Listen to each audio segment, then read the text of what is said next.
ৰাজীৱ গগৈৰ কাৰণে মনো প্ৰাৰ্থনা।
ৰাইজে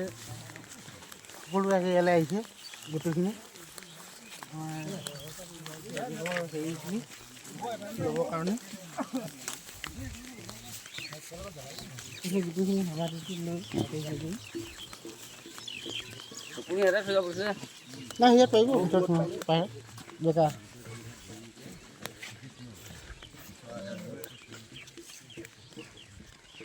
যি অসমবাসী ৰাইজ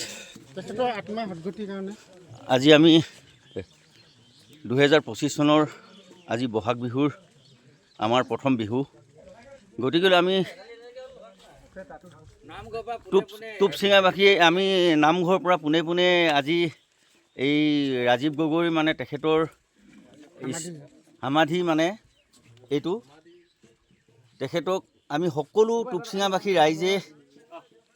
আমি একাঠি ধূপ জ্বলাবৰ কাৰণে আহিছোঁ, যাতে অসমবাসী ৰাইজক যাতে তেখেতে আত্মা শান্তি পাওক, সি য'ত অমৰ হৈ থাকক ভালকৈ অসমবাসী ৰাইজক চাওক সকলোকে। গতিকেলৈ এয়া আমাৰ টুপচিঙাবাসী ৰাইজে মানে তেখেতৰ বাবে একাঠি ধূপ জ্বলাইছে যাতে সি কুশলে থাকক।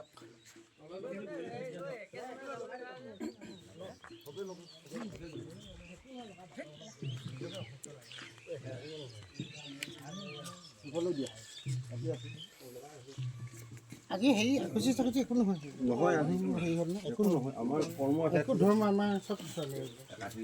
এয়া সকলোৱে ধূপকাঠি জ্বলাইছে, তেখেতে যাতে অমৰ হৈ থাকক, আমাক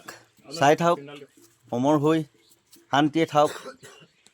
কি কৰিবি ৰাইজ, অসমবাসী দুখতো দুখ পেলাই আমি বহাগৰ বিহুটি বহুত আনন্দৰে পাতিব বিচাৰিছোঁ, সেয়েহে আমি এয়া সকলোৱে ধূপকাঠি জ্বলাইছে বহুত আনন্দত।